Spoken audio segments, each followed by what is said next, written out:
Welcome to the MBR Show, where we scrutinise the latest bikes, critique the newest hardware and discuss the hottest topics in mountain biking. In this episode, we're going to talk about Scott's resurrected Voltage. I'm going to be covering the new Canyon Spectral CF. And I've got some of SRAM's latest new brakes. Before we go into all of that, let's take a look at the news headlines. And Al, you've dug up a really interesting new free hub body? Yeah, well, a new hub actually. Yeah, okay. A new hub from a company called KOM, K-O-M, a UK-based company.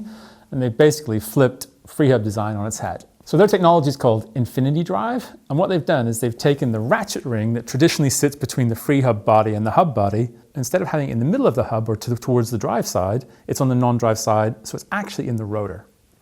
Oh, on the disc rotor. So it's on the non-drive side. Yeah. Drive side has suddenly become the non-drive side. Yeah, totally. It's a little bit confusing, but it's really smart. It's a really clever piece of engineering, because what it allows them to do is have so the bearings that carry the load from the hub are on basically beside the dropouts. So rather than having the hub kind of bend in the middle like a traditional hub and have bearings in the free hub and bearings in the hub shell, and it doing this, basically the load bearings are both at the dropouts. So they have a thinner, stiffer axle. Okay. Yeah, and then the free hub body runs kind of like an outer case, runs the whole way through the hub, and then basically the ratchet ring is in your brake rotor. So you have a special rotor? Yes. Okay. So they do 160 mil, 180, and currently 200. They probably need a 203 and a 220 just to cover all the brake options. So the steel of the rotor is your ratchet ring. Right. Yeah. Okay. And basically they're claiming that it's 1,000% stiffer. Their axle, their body is 1,000% stiffer than a standard hub. And they're basically talking about how the fact that because hubs flex in the middle, that's where you get wear on the axle. So the axle has to be reinforced to stop the axle snapping. And also they're talking about wheel stiffness. They're saying that flex in the middle of the hub is what causes the wheel to flex. And they say you can feel the difference between their hub and a standard hub on the trail. I'm like, I have no idea if it's any good or not, because sometimes you have clever engineering solutions that actually turn out to be not very practical in real terms. But they've just looked at it from a completely different perspective, and I really like what they've done, and I can't wait to try it. So that's the KOM Xeno Hub, made in the UK, available now. Okay, cool. Yeah, really cool. Well, I've got something that's also attached to the wheel. Not quite as fancy. It's been reinvented as well, though, so along similar lines. E13 has a new valve that is kind of half and half, the head of a Schrader on the stem of a Presta, which I guess makes it a Schrader valve. I don't know. I don't know. So it's basically, it's got the adapter fitted as a dust cap? No, it's actually the head of literally is the head of a Presta, a head of a Schrader valve. I like how we're getting our Schraders and Prestas confused here. So the skinny valve, one of the problems is obviously they bend, don't they? Yeah. And they kind of snap off eventually. Also, they get gummed up, etc. So the Schrader valve is more durable. As one of our friends used to say, if it's good enough for a 747, then it's good enough for a mountain bike. Exactly. So it's kind of a weird little thing, but cool though. Cool. It is again, cool. Trying to rethink how products are done. So So E13, it's the quick fill plasma Schrader valve. So Denny, this is the cat I almost let out of the bag on last month's show. This is the Voltage. So like a rebrand of an old sort of slopestyle bike. Yeah, like a bike park, freeride sort of thing. Pretty good use to turn it into electrify it. Yeah. Kind of a different remit for this bike though. Much more trail, I guess if we were in Germany or France, we'd call it all mountain maybe. Yeah. Because is it a 150 bike? It's 155 at the rear and 160 fork. Yeah. Very much like a trail not quite enduro, but long gnarly. trail. Yeah. It's a kind of lightweight diet model, so it uses the TQ motor, same as the Trek. Same as the Trek. A few others, Mondraker. But same as the Lumen that they launched last year, which was maybe chasing the headline weight a little bit too hard. This bike is less focused on the grams, more on the grins. Okay, number one. They haven't even used that in the press release, so they missed the trick. Wasted. Yeah. So they reckon the top end model is 17.9 kilos. This has to be close. Is this one from top or is this top? This is one from top. Yeah, like it's pretty wild. It's pretty wild that this is one from top. But yeah. Yeah. Couple of important points though that differentiate that. But this bike actually weighs, we just weighed it in the workshop, 19.2 kilos. So like a lot of these bikes, what they say and what they actually weigh, maybe there's not quite the same. So the important point with this bike is this is the tuned model, and it's the only bike in the range that doesn't have twin lock hooked up to the fork. So this is just TracLoc. I can see why you got this one then, Danny. And interestingly, it's the bike they chose to launch with that all the journos rode. So maybe they know that all the journos prefer having like a Grip 2 damper in the fork and the TracLoc, like the Scott proprietary and this is what we discussed in the last show with the ransom, when we said, you know, like that's what we wanted 5 years ago. Yeah. So you know, it takes a while for this stuff to trickle down, and the kind of, you know, Scott sell a lot of bikes in Germany, and I think a lot of the customers out there want the fork and the shock hooked up to the remote. To the lockout. Whereas maybe the journos are after slightly different things, and the different markets as well. You know, I don't want to not to put words in your mouth. No, I don't want to, you know, do down our continental friends.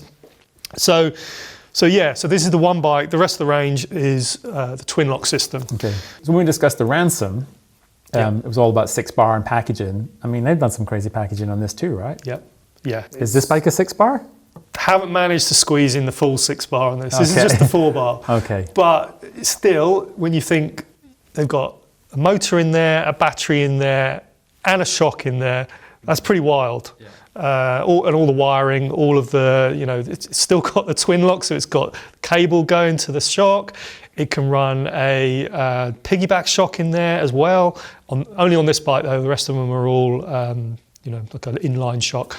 And they've got quite a cool, so they've got actually like a custom plastic part that sleeve that encases the shock that guides all the cables around it, so nothing gets caught up. So there's nothing rubbing on the shock as the suspension actuates? And it's actually, it's really close, like where the shock is up here to this part of the frame on the seat tube. When it compresses, it's like, you know, you're talking a couple of mil clearance in there.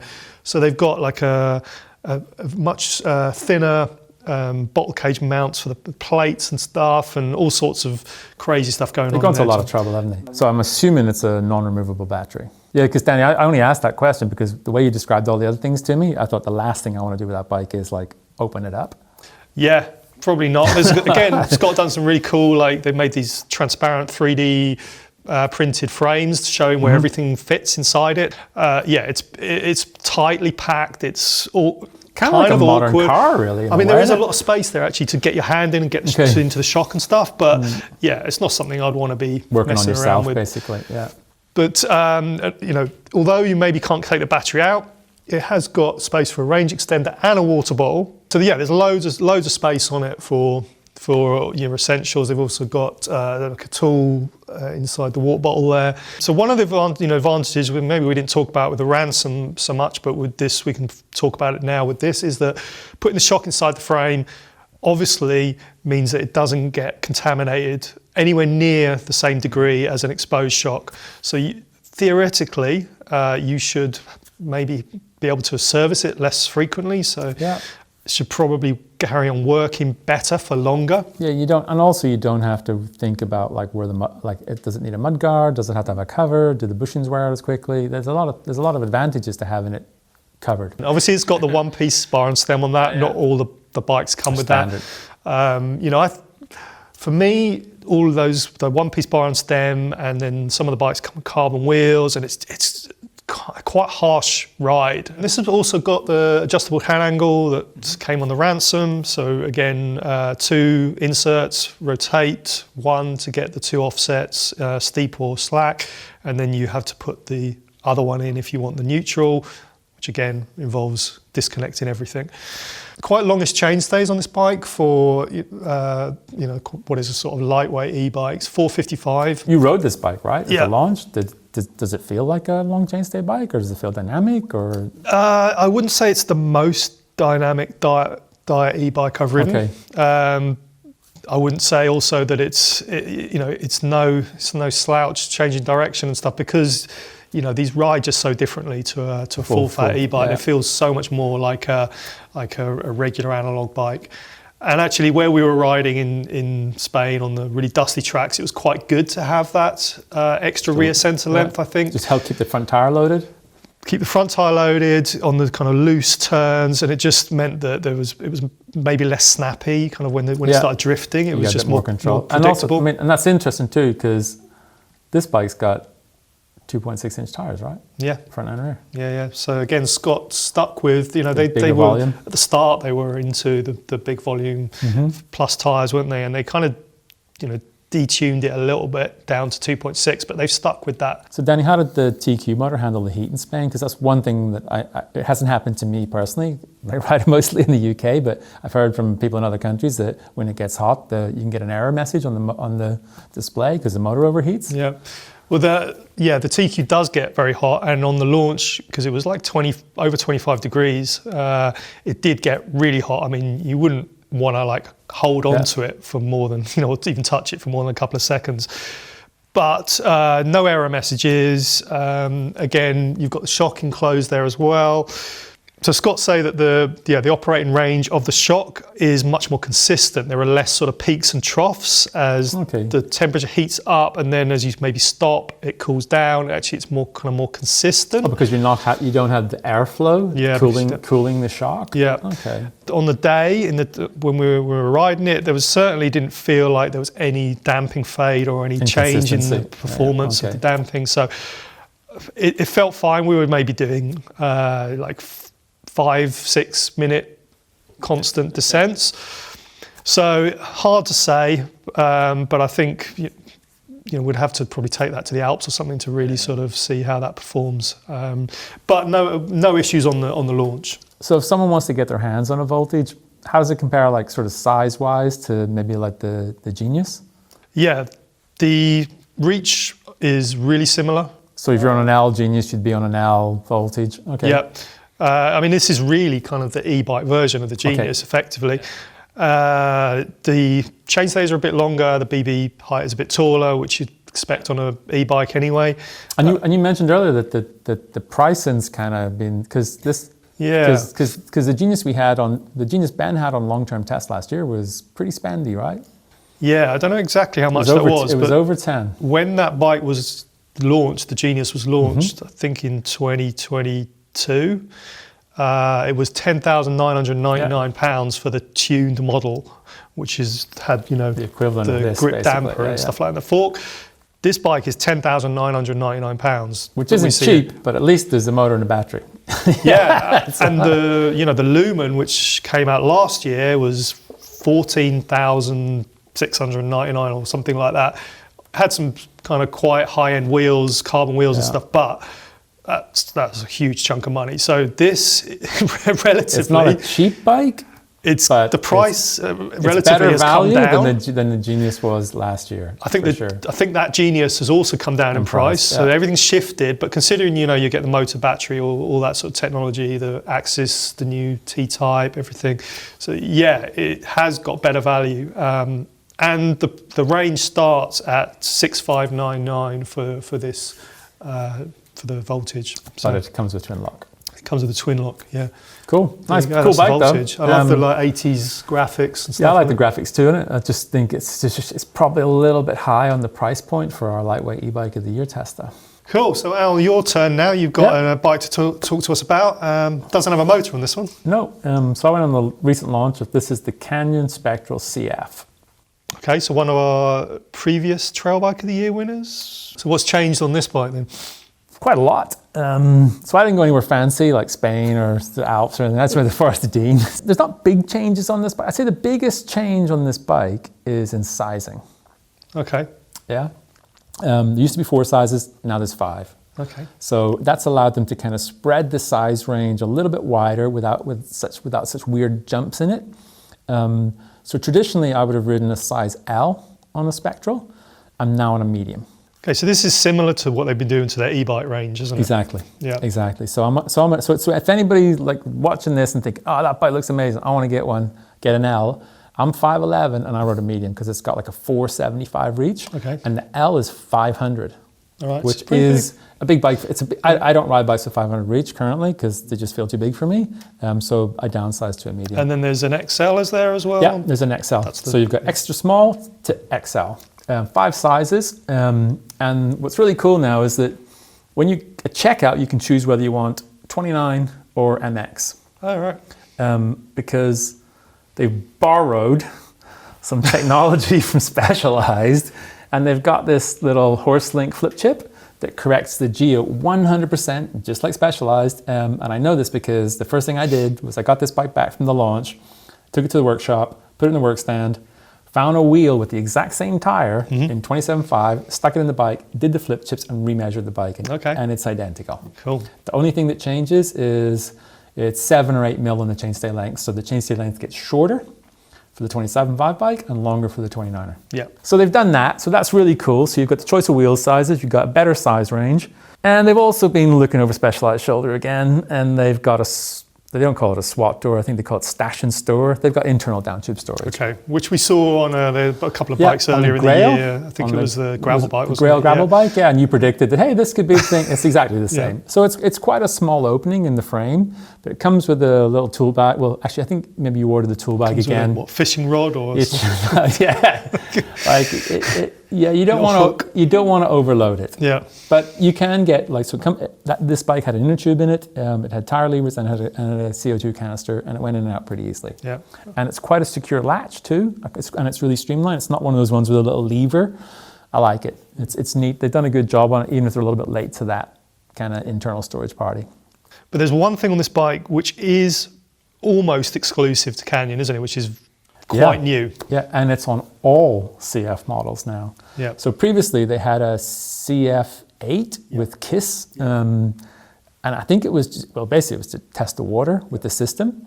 And there was an upcharge to get the KISS bike because all of those parts were 3D printed. Right. They've gone to basically production on all Spectral CFs, so they all have KISS. And what we should maybe explain before going any further is what the hell is KISS? It's like, so KISS is their keep it stable, and it's not a steering damper, it's a steering stabilizer. And basically there's a cam on the fork steer tube, and it's connected with 2 springs, and then it's got this like slotted adjuster that's in the top tube, which actually looks like an e-bike button. It comes on all the bikes, but if you decide, hey, that's not for me, you can just remove it. Yeah. And you get a little blanking plate that goes in its place. Yeah, and you just slide it back and forward to adjust the Allen key, pressure, slide it back, tension. And you really just all you're doing is tensioning the 2 springs that are pulling on the cam on the head tube. When the Spectral Carbon CF first came out in this kind of style, it was 150, 29, and then they also had like some MX options. Then it went to 160 fork. This bike is back down at 140 on the rear, so they've shortened the travel in the rear, and it's got a 150 mil travel fork. I'd say the key reason for that is they want to differentiate it from their enduro bike. Yeah. Because the old bike, you could totally use it as an enduro bike. Yeah. This bike definitely feels more like a trail bike. And in fact, there was some situations in the Forest team where you ride more like enduro style tracks. On all the smooth, flowy stuff, the bike's really pumpy, it's easy to manual, it's got pretty short chain stays, it cuts in nice. But then when I got on some rougher tracks, I found my feet bouncing around a little bit on the pedals. And also on this bike, I bottomed the shock pretty easily, which is a big change from the old bike, because the old bike was very progressive, wasn't it? It was more progressive, but then also the shock technology's changed, so it's not apples to apples. So maybe what Canyon could do is they could take like a leaf out of Pivot's book. So with the Switchblade that we had in the last show, what they do is they supply the shock with too many volume spacers, because it's the only way the customer can get them, apparently. Okay. So they don't come, like when you get them with your fork, you get them in a little bag, they don't come like that with the shock. So they basically over-spec them so that then basically if you find you can't get the travel, you open your shock up and take a spacer out. The problem I have with this one is that I now have to source a volume spacer for it. Yeah. And there's another really cool thing on this bike. So if you notice it's got the mounts underneath the top tube for tools, or like you could put an inner tube there. You can double up with your down tube storage. But there's also a tool under the stem. That's actually a little 3D printed mount for Canyon's tool. And they're going to release that file. So anyone that has a 3D printer and a Canyon and with that stem, they can basically, with the G5, with the new version of the G5 stem, they can print it out at home, buy a Canyon multi-tool, or take the existing tool that they have like this one and slot it in under the stem. All right. I thought that was really neat. Yeah. Modern technology, eh? Absolutely. I just think it's really cool. And I was thinking what other parts, like if you could imagine if you could like custom print like a different shaped brake lever or like some, you know, like, and maybe brands like even little spare parts, like the kind of plastic bits that go in where the cable routing goes in. Yeah. Like those could be 3D printed files. And if you broke one, you just download it and print it out. And Axis paddles. Yeah, totally. And the other thing with this bike is that it actually has double cable routing ports. So one of the guys from Canyon on the launch was riding his brakes Euro style. So he's got a nice clean routing, so you can choose which side you run your cables through. So and they don't go through the headset. Yippee! Yeah, well, totally. It makes it really easy to change your stem height. Final little feature is that they've kept the flip chip here. So not only you've got your wheel size flip chip here, and then you've got your geo. I ran it in the low setting. I measured it in the low setting. It's a really fun bike. I just think that they've left some potential gains with the shock. Like, I just didn't like the fact that I can't remember the last time I bottomed the shock harshly. And actually, we've got footage of me just going off this little drop. It's like this high, boom, bottomed the shock. And I was like, well, that's a surprise. Did it again, same thing. So the bikes, they've tweaked the kinematics on the bike so that it's got a little bit less initial anti-squat, but there's still tons of support. The bike still pedals unbelievably well. And I'm running all the compression wide open. Super good support for cornering and like pedaling, but then like you hit a drop and a bump. So that probably is the spring curve. So I think a volume spacer in there and maybe a lighter tune if you want to have like kind of that, if you want to ride it like an enduro bike. Yeah. One thing that Canyon wanted to emphasize was that while the old bike that had KISS, where there was an upcharge, the new bikes are actually, there's no upcharge on the KISS, and that they're more competitively priced than before. Okay. Yeah, because in a market where lots of bikes are 30, 40% off, you can't come in and put the prices up. Yeah, there's still so many discounts out there, aren't there? So yeah, I'll definitely I think I'll play a little bit with this bike. It's a really nice shape, it's got good handling, it's fun. I just think that rear shock needs a little bit of tweaking just to really get like 100% performance out of this bike. And we're going to be testing this in Trail Bike of the Year, aren't we? Yeah, probably not this model. Yeah. I think because we brought the price point down for Trail Bike of the Year, so we maybe go with the 7, I think. Yeah. Spectral CF7. So Danny, this is what looks like your weapon of choice, your SRAM factory spec specialized Turbo Levo. Yeah, that's the one I've been running the T-type stuff on for a year. It's got some funky red brakes on it. So what are those? So they're SRAM's new Maven brakes. Maven? Well, that's a great name for a brake, isn't it? Piss taken aside, you've been impressed, right? Yeah. My notes from riding them at Bike Park Wales were a lot more power than the Code, even though I kept the same rotor size. Yeah. And you switched from the Code Ultimates, the ones with the kind of stealth routing. Stealth, and these are stealth as well. Yeah. A lot lighter action, a lot less effort needed to pull the lever and to access that power, so potentially less fatigue, and a really, really solid feel to them. So when you really pull hard on them, it doesn't feel like you're losing power through maybe flex or whatever. Okay. So they're rock solid, tons of power. I mean, they look rock solid. I mean, that caliper is massive. This is a downhill e-bike enduro brake, so it's a big brake. So you'd expect it to be that kind of bring that kind of power and solidity to it. So they've also mentioned that there's a lot less force required to generate that power. So it's claiming 50% more power, 30-odd% less force to generate the same power as a Code. So they've kind of done that a few ways. They've basically changed the ratio between the pistons and the master cylinder in the lever. So they've got bigger pistons. They are 2 different diameters, 19.5 and 18 millimeters. I think they're about 1 mil more maybe than the Codes.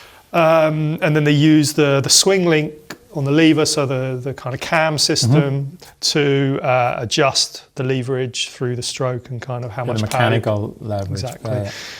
I guess the really big headline here, though, apart from power and everything like that, is they run mineral oil, not DOT fluid. So that's a big move for SRAM because... So Shimano, yep, Magura, yep, currently run mineral oil. Yep. And I'd say Hayes, SRAM, and maybe Tektro or something. All run. Yeah. We're on DOT. DOT, yeah. Which is what you have in your car, basically. Exactly. Yeah. So SRAM brought out the DB8. I don't know, maybe 2 years ago. Good brake, actually. I'd say a little bit underpowered, but like everyone that rode that brake was like, "Oh, this lever feels real nice." Yeah, we all commented on how it performs. Again, smooth, light action, stuff like that. And it seems like we're not the only ones that have been kind of praising SRAM on the performance of this brake. I think the brands and retailers have also been impressed with it from a maintenance perspective and performance over time. So this is looking at usability for brands, for shops, and for consumers. Yeah. So that's got to be good. More reliability, less time in the workshop. That's got to be good. What's the damage? So there's 3 different levels of brake. The super high-end ones I've got here comes as a set with rotors, with different pad compounds, with bleed kit, all that jazz. It's $599 for the whole set, front and rear, everything. Which is spendy, 300 an end. Okay. Kind of on par with, I guess, what a lot of people's high-end stuff is. Then if you go down to the lowest is the bronze level, they're £200 an end. Okay. So you don't get the bleed kit, I assume. You don't get cut. You don't get rotors. You don't get any of all the sort of accessories bits. So if someone wanted to upgrade their existing SRAM system, could they use their existing rotors? You could just bolt them on. Yeah, just bolt them on. Okay. Yeah. So that's not bad. You wouldn't need to get rotors, and I took it out again on Sunday, and I was bottom of the last descent. I was like stopping into where the gate is, and I was like, these have got loads of power, like effortless kind of just. And the other thing you mentioned to me before the show was that when we were talking about them, because I hadn't seen them, was that they had really good modulation. Yeah.